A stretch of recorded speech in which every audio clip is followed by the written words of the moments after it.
Vital Hoops, Vital Hoops, Vital Hoops is for the culture.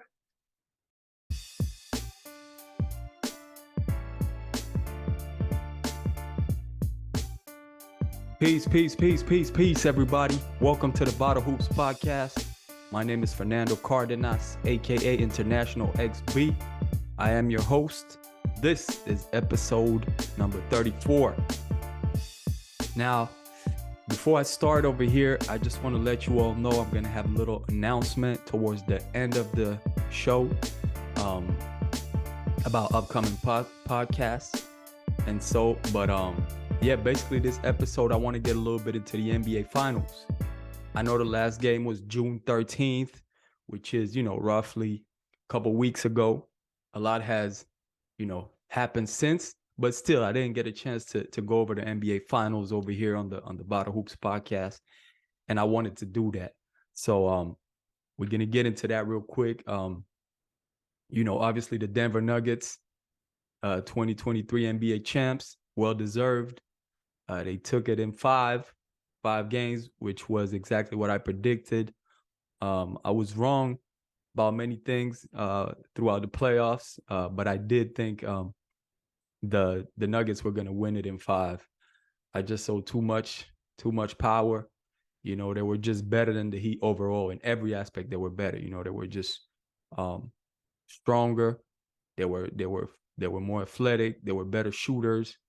They were they're just an overall better team, more complete. You know what I mean? So I did see that coming.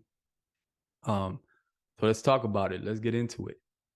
First of all, game one was in Denver. And as expected, the Nuggets took that one. They won by about 10, I believe.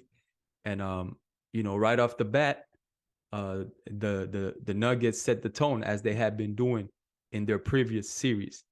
So that's one thing about the Nuggets in these playoffs, man. They always took care of business.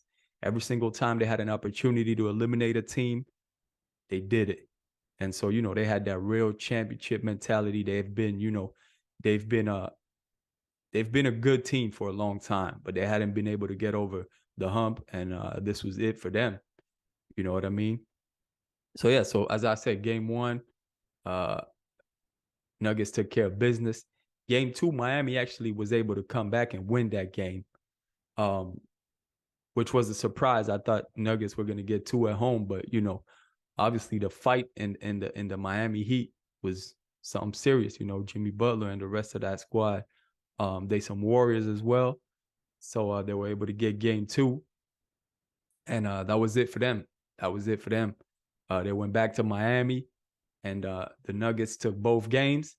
And when they had a chance to come back home and seal the deal, that's exactly what they did. As I said, the Nuggets, they have been just, sealing the deal ASAP throughout the playoffs. Whenever they get an opportunity, whenever they get a chance, they show that they're superior to the other team, and they get it done, and that's what they did. So, like I said, they were the better team and well-deserved. So the first thing I want to talk about here is, the way the Denver Nuggets were able to adjust throughout the playoffs. You know what I'm saying? They saw different defenses, and I want to give a lot of credit to Jamal Murray. You know what I mean? Because obviously, Joker is Joker. He's an MVP. There's nothing to say about that. And their supporting cast was amazing as well. But Jamal Murray, man, great point guard. What I personally feel is so great about him is that, he was able to really facilitate his team and do his thing as well. But he's just a very good playmaker. You know what I mean? Meaning that even when his shots weren't falling, he was still able to make things happen for his team. You know what I mean? And that's what a real point guard is supposed to do. And he did that very well.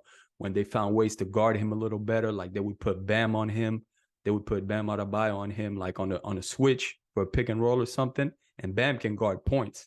So it would make it real difficult for him. And even if he wasn't scoring, he wasn't shooting, he was still able to make good plays, you know what I mean, and keep his team involved and keep his team up. You know what I'm saying? So yeah, Jamal Murray, man, well deserved. Another great player another player that really did great things was Aaron Gordon, man. Aaron Gordon, the way he played in these finals and just throughout the playoffs, he was key. was key for that squad. And, you know, just him in the finals being determined to every time he, you know, he got the ball and just being able to play the one-on-one as soon as he recognized he had a smaller guy on him, which is quite often because he's a strong dude, you know what I mean? So every time they would put a smaller cover on him, he would take him to the hoop and he was beasting dudes. You know, and I felt he played poised, like he was focused on the game plan and he played very well. And like I said, Joker was just Joker, just a MVP. Like his level of basketball IQ and just his talent all around is crazy, man. He's very great basketball player. And he got the job done. We saw him. It was funny to see him, like, you know, right after he won the championship, talking about wanting to go home. He wanted to go back to Serbia and everything. And then, you know, when he was at the parade, he saw how many people was out there and how much fun they was having. And he was like, nah, I really want to be here. That was dope to see him having a good time. But, you know, checking out the parades, man, is always nice. It always feels good to see, you know what I mean? Even if it's not the team you're rooting for, as a hooper, as an athlete, you know, all the work you put in. So it's always dope to see the players, you know, put in all that work and actually, you know, getting the goal accomplished, you know what I'm saying, and winning that chip. So it's always dope to see that. But to switch over to the other team a little bit, as I said, Bam Adebayo, man, he was great also throughout these playoffs and the finals. He's a player that can guard pretty much 1 through 5, you know what I'm saying? And he was really aggressive offensively, I felt, when he needed to, especially in that last game, in Game 5. I thought that Jimmy Butler could have been a little more aggressive offensively earlier, you know, but nothing to take away from Jimmy Butler. He was, you know, a very good player, a warrior throughout those playoffs and finals, man. The way he played also with so much poise, and, you know, he gave it all. He put it all out there for his squad. And so, you know, the Heat, they're gonna be good for a little while. You know what I'm saying? They're gonna be good for a little while as long as they maintain that core. You know, I believe they need to strengthen it a little bit, add a couple pieces in order to be a championship team. But yeah, they're gonna be up there for a little while. Udonis Haslem, you know what I'm saying? Just much respect for him. He just retired. Miami Heat OG, man. He's actually from Florida. He played at the University of Florida. Played ball overseas. He actually played over here in France. And he had to get it out the mud. Ended up, you know, playing over here in France, but then, you know, ended up making it to the league and having a long, successful career with the Miami Heat. Won 3 chips over there. So he's an OG over there, and he, you know, 42 years old. He became the oldest player to ever play in the NBA Finals, I believe. So much respect to Udonis Haslem. Also to Lou Will, man. Lou Will, nothing to do with the finals, but Lou Will also retired. Man, you know, live from the underground. Lou Williams, just much respect to him as well. An amazing career, great player. Really enjoy watching him. And it's crazy because, you know, I'm about to be 38 years old, so I'm seeing all these dudes that's kind of my age, you know, retiring. And it feels crazy to see all these guys, you know, retiring, and the league is coming up with like a new, you know, we're starting to see a new face of the NBA. But yeah, there's still a couple guys over there, but it's nice to see, man. It's nice to see all these dudes that had great careers. So yeah, like I said, man, very good NBA Finals. Happy to see the Nuggets win. You know, they deserved it. And yeah, we'll see what happens next year. I see them in the parade talking a lot of shit. You know, even the coach talking about, yeah, we want to do it again. We're going to do it again. We're going to become a dynasty. All of this talk. So we'll see. We'll see. I'm not saying they can't. I'm not saying they can't do it. But, you know, it's very, very, very easier said than done. So we'll see what happens. So yeah, so let's talk NBA a little bit. You know, off-season trades and such things. We saw Porzingis go to Boston. You know, I don't have much to say about that. I don't know if he's going to fit in very well with those dudes. But Boston did lose Marcus Smart. I think I wouldn't want to lose Marcus Smart, man, no matter what team I am. A dude like that, a defensive player like that plays his heart out. You know, Marcus Smart, man, I don't know if Porzingis is worth losing Marcus Smart. I personally don't think so.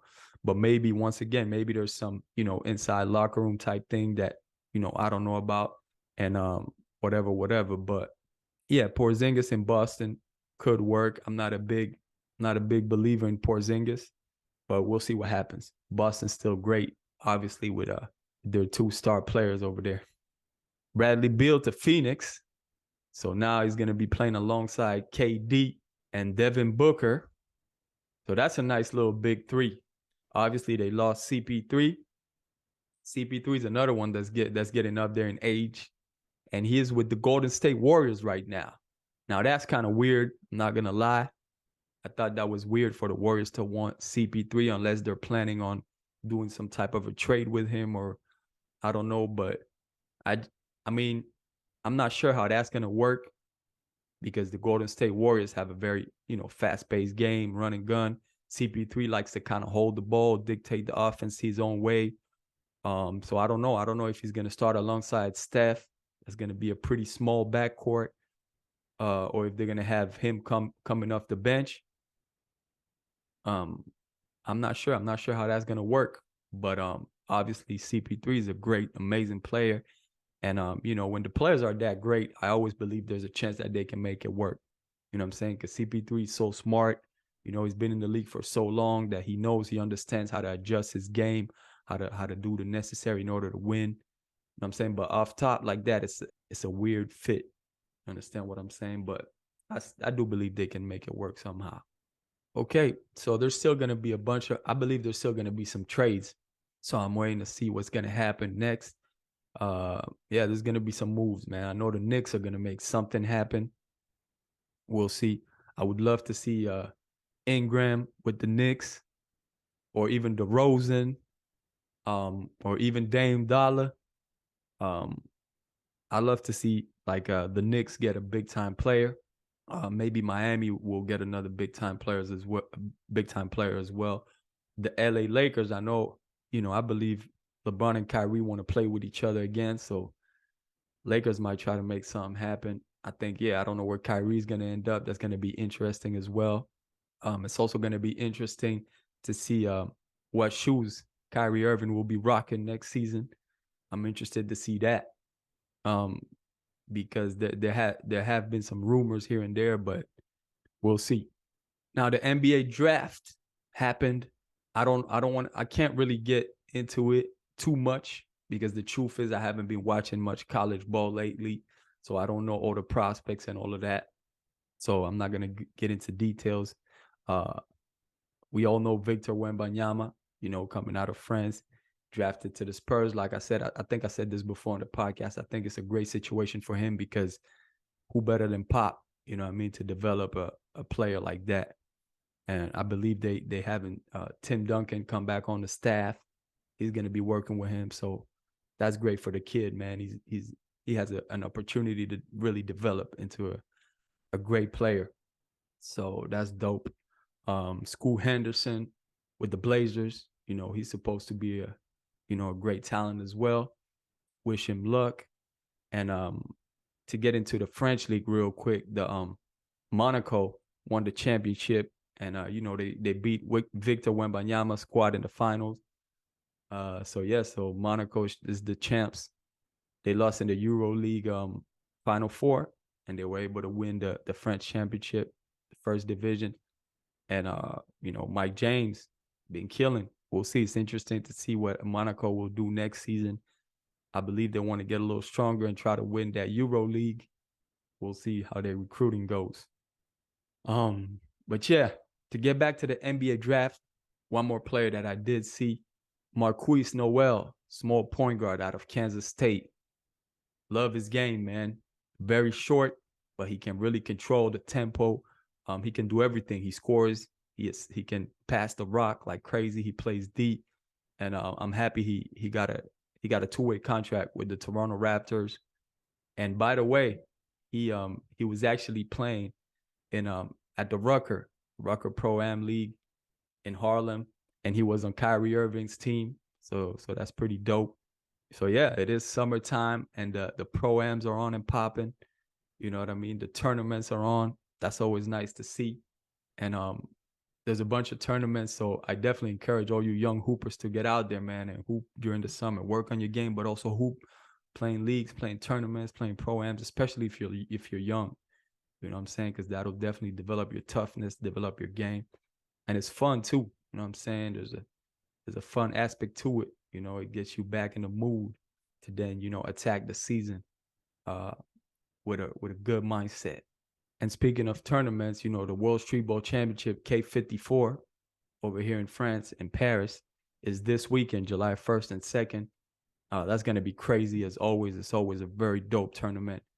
I had the opportunity to play in it, and it's just a dope experience. So yeah, so if you're in Paris, I definitely encourage you to go check it out, even though I believe it's already sold out.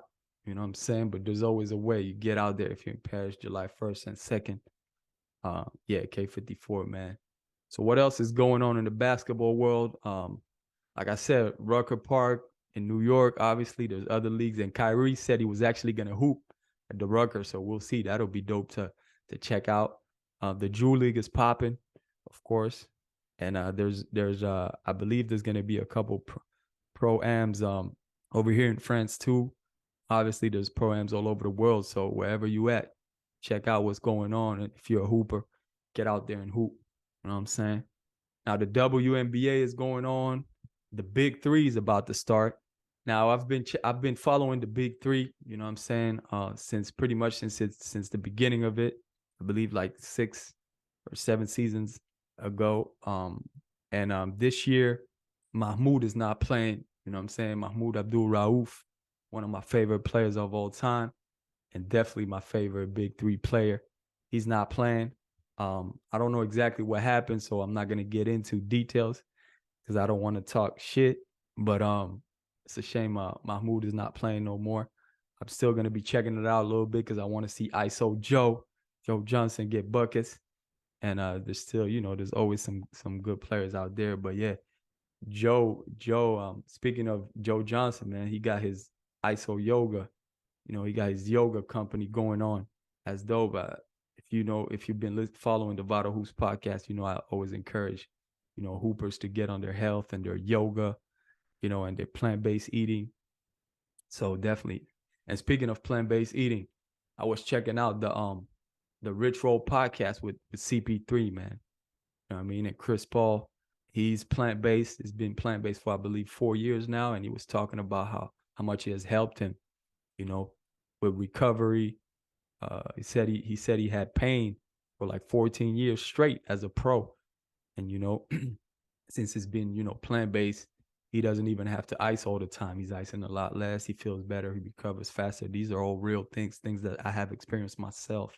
So it's definitely dope to see him talk on the Rich Roll podcast. So yeah, check that out if you have a chance. If you're interested, he also talked about recovery, you know, cold baths and things like that. But yeah, definitely. It's important. Take care of your body. I always say that. Can't stress that enough.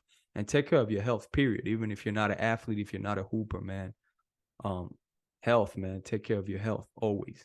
So, as I said at the beginning of the show, I wanted to announce something. The next 3 podcasts, the next 3 Vital Hoops podcasts will be a short series, 50 years of hip hop. You know what I mean? Part 1, 2, and 3 on the Vital Hoops podcast. So July 13th, July 27th, and Thursday, August 10th, one day before the 50th anniversary of hip hop, the 11th of August. So as you know, Vital Hoops is for the culture. And there's a whole bunch of shit talking, you know, a whole bunch of things going on. Yeah, everybody wants to talk about hip hop, you know, but usually most people, most shows, most corporate shit, they not doing it right. They're only talking rap music. They're talking commercial rap music. They talking like hip hop saved everything and now everything is great and we live in an amazing world and everything is perfect due to hip hop. That is not it. That is not the real history. That is not the truth. That is not what the people are going through today. You know what I'm saying? So we're going to keep it real. We're going to push the corporations to the side. And we're going to reclaim the culture. You know what I'm saying? Because that's what hip hop is about. Hip hop is our culture. Hip hop is African culture. It is a culture of resistance. It is about the elements. It is about the community. And so we're going to do it. You know what I'm saying? 50 years of hip hop right here on the Vital Hoops podcast. Next 3 episodes. Make sure you tune in. It's going to be some dope guests. So no doubt, I'm excited for that. I hope you are as well. And before I go, before my book recommendation and all of that, since we are talking hip hop, you know what I'm saying?